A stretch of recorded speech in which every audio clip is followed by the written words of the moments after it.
So meron na siyang positive RAM accessory wire. Then may negative na yung brake light bulb natin.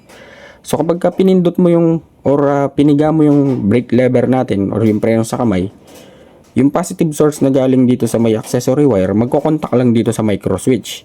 Tapos tatawid lang doon papunta sa may brake light. So ganun lang kasimple. Iilaw na yung preno natin sa kamay. Ayun, so hello mga boss, bali ayun, long time no vlog, bali halos 1 week din tayo hindi nakapag-upload gawarang sobrang busy natin dito sa bahay. So na-stop nga pala tayo dito sa may headlight na, sa headlight wiring diagram. At na-explain natin dalawang type na pinagkukunan ng source ng ating headlight, sa isang battery at sa isang stator. So bali pakita ko lang yung pinagkakaabalahan ko mga boss. Okay, ayan.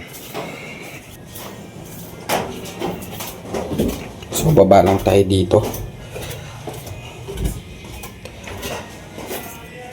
Yan mga boss. So busy tayo dito sa bahay and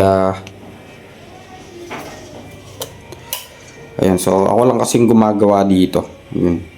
So nag-skim coat tayo and then so naglatag na rin tayo ng tiles. Yan, medyo makalat pa nga lang. Ayun, mabalik tayo sa topic.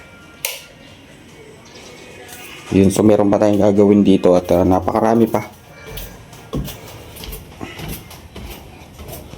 Okay, ayun. So tuloy na natin yung tutorial natin mga boss. Bali ngayong araw sa brake light naman tayo.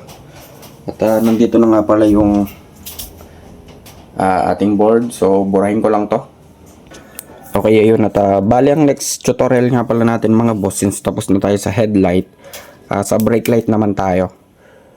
At meron nga palang nakapag-comment dun sa mga video natin kung kaya ba daw natin yung power up lines ni Kabekis. Okay? Yung power up lines ni Kabekis. So bali nagawin ko na ng diagram yun mga boss, matagal na. Bali halos 2 years na yata. So naka-upload na yon and then ginawa natin siya ng colored diagram. Pero gagawin pa rin natin siya ulit para dun sa mga bagong bisita sa ating channel. Okay, so dun muna tayo sa brake light mga boss, kasi may mga parts na brake lights na connected sa may main switch ng headlight. Katulad ng yung park light ng brake light, connected siya sa main switch or sa headlight or sa may park light ng ating mga motor. Bali dun muna tayo sa brake light mo magpo-focus. So yung brake light natin mga boss, 3 3-way yan. So drawing tayo ng brake light dito, brake light bulb. Ayan. So same lang sila ng headlight mga boss. 3 yung terminal yan. Yung filament. Yun. So may 3 terminal yan. Automatically mga boss, yung isa dyan ay ayan, negative. So gawa na agad natin ng negative. Ayan, inuulit ko kapag nakakita kayo ng ganyang symbol, automatically negative yan or naka-ground. So bali meron na lang tayong 2 terminal. Ngayon mga boss, kung mapapansin nyo yung mga brake light natin,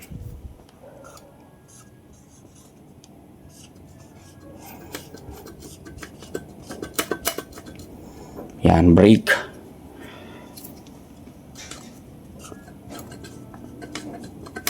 Ayan, brake light. Okay? So, balik tayo sa topic. Ngayon mga boss, kung mapapansin nyo, yung brake light natin, kapag kagabi, may nakailaw yan, So, nakailaw yan. Yan yung tail light natin. Yung isa dyan ay tail light yung nakailaw kapag kagabi. At yung isa naman ay brake light. Yun ay kapag tayo ay nagpreno, yun ang mas maliwanag or yun ang iilaw ng mas maliwanag. So iilaw din yun kahit na umaga or may araw, basta once na pinindot natin or tinapakan natin yung preno, yun yung iilaw. And then yung tail light naman, kapag sinindihan natin yung headlight or kaya yung park light ng motor natin, yun naman yung para maging visible tayo sa mga nasa likuran natin. Pansin nyo mga boss, kapag walang tail light yung motor or sasakyan na sinusundan natin, so hindi natin siya mapapansin. Magugulat na lang tayo, bigla siyang pepreno, bigla siyang iilaw, biglang liliwanag yung brake light niya. So wala siyang tail light, kaya nga minsan nagugulat tayo, walang tail light kapag kagabi pero may brake light. Okay? So mabalik tayo dito sa diagram mga boss. So meron na tayong negative. So yung dalawa na lang, ano, yung isa diyan ay sa may brake light at yung isa sa may tail light. Okay, so gawa tayo ng switch dito. Saan ba? Since dalawa yung preno natin mga boss, ano? Isa sa may kamay at isa sa paa. Sa motor tayo. So gawin muna natin yung sa may kamay. Ayan, ito yung brake lever. Yan, wala na tayong tinta. So, ayusin lang natin yung marker natin. Okay, ayun. So, bali gawa muna tayo ng brake lever dito mga boss. Brake lever yun sa kamay. Ito yung brake lever natin. So, paano ba yan? Ayan, may holder yan. Tapos ay, yan, ganyan yung itsura niyan. Yun. So, bali sa brake lever na yan mga boss. So, sama na rin natin yung handle grip. Ito yung handle grip ng motor. Yan, so connected yan dyan eh. Yan. Yan. So, bali sa may brake lever na yan mga boss, yung preno sa kamay, may micro switch yan dito. Kung mapapansin nyo, may socket yan na maliit. Yan, connected yan dito. So, bali kapag pinipiga mo yung brake lever natin, so nagko-contact yung dalawa. So, may dalawang wire din yan. Okay? Yung isa dyan, mga boss, ayan, halimbawa, ito yung dalawang terminal nun. Ito yung micro switch. Yan, ito yung micro switch, itong block na to. Mapapansin nyo yan. Tapos, ito yung terminal. So, bali yung isang wire dyan, tatakbo na yan dito. Sabihin na natin, ito na lang. Ito sa may part na to, itong sa may left. Tatakbo na yan dyan. Yun. May wire na yung brake lever natin papunta sa may brake light natin. So, kukuha naman siya ng source dito sa accessory wire. Yan. So, dun lang, sumobra. Dun lang connected yung ayun. Ayun, so dun lang connected yung main source ng ating brake light mga boss. Kasi ito micro switch to eh. So meron na siyang positive from accessory wire. Then may negative na yung brake light bulb natin. So kapag pinindot mo yung or piniga mo yung brake lever natin or yung preno sa kamay, yung positive source na galing dito sa may accessory wire, magko-contact lang dito sa micro switch. Tapos tatawid lang doon papunta sa may brake light. So ganun lang kasimple. Iilaw na yung preno natin sa kamay. Eh paano naman yung sa paa mga boss? So, okay, sa paa naman ano? Saan ba natin ilalagay yung sa paa? Dito na lang. So dito na lang din. Okay. So imagine ito yung preno natin sa paa. Yan, pag ganyan yan eh. Yan. Yan. Tapos syempre may spring yan. May spring yan mga boss. Tapos meron pa siyang main spring dito para bumabalik siya, no? Pagka inapakan natin, kusang babalik yan. Hindi siya nag-stack up. Ngayon kapag nag-stack up yun mga boss, may problema na yung spring ng ano nyo. Ito yung main spring. Tapos ito may spring din na maliit dito eh. Bali itong maliit na spring na to, meron din yung micro switch.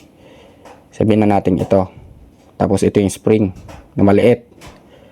Ngayon, kapag inapakan natin yan, bali mag-spring yung dalawa na yan, yung micro switch naman, yun, magko-contact din yung, same lang nito. May dalawang wire din yan. So, bali yung isa, kukuha lang din ng source sa may accessory wire. Yun. At pagkatapos, tatakbo lang din yan dito. Excuse me, mga boss. So, tatakbo lang din dito yan. Yun. Ayun, ganun lang din kasimple mga boss. So kapag tinapakan mo to, magko-contact yung dalawa. Ito kasi micro switch eh. Mapapansin nyo yan mga boss sa may tapakan ng preno sa paa. So kapag nag-contact yan, yung positive source na galing sa accessory wire, tatawid dito. Kasi nga, nabatak na yan, tinapakan mo na, magko-contact na sa loob, lilipat na yan dito. Yun. So iilaw na ulit yung brake light natin. So kahit alin yung tapakan mo dyan or pigain mo dyan, pares lang na iilaw. And then ito mga boss, separate wiring na to kasi nga connected na to sa main switch ng headlight natin. Ito yung tail light. So yan yung tail light. TL. Ito brake light. Yun, bali ganun lang kasimple mga boss. Napakadali lang ng brake light diagram natin, no? Ibin yan sa kamay or sa paa. So napakadali lang sundan. At so sa lahat ng motor to mga boss, wala tayong tinukoy na brand dito. So kumbaga, ganito yung system ng pag-wiring pagdating sa electrical wirings ng mga motor. Mapa headlight, brake light, tail light, at saka ano pa bang brand. Ayun, so bali malilito lang tayo ng konti sa may color coding. Pero halos ganyan yan mga boss. Ayun, bali hanggang dito na lang siguro. Sana may natutunan kayo. Kung gusto nyo video na to, so please like, share, and subscribe.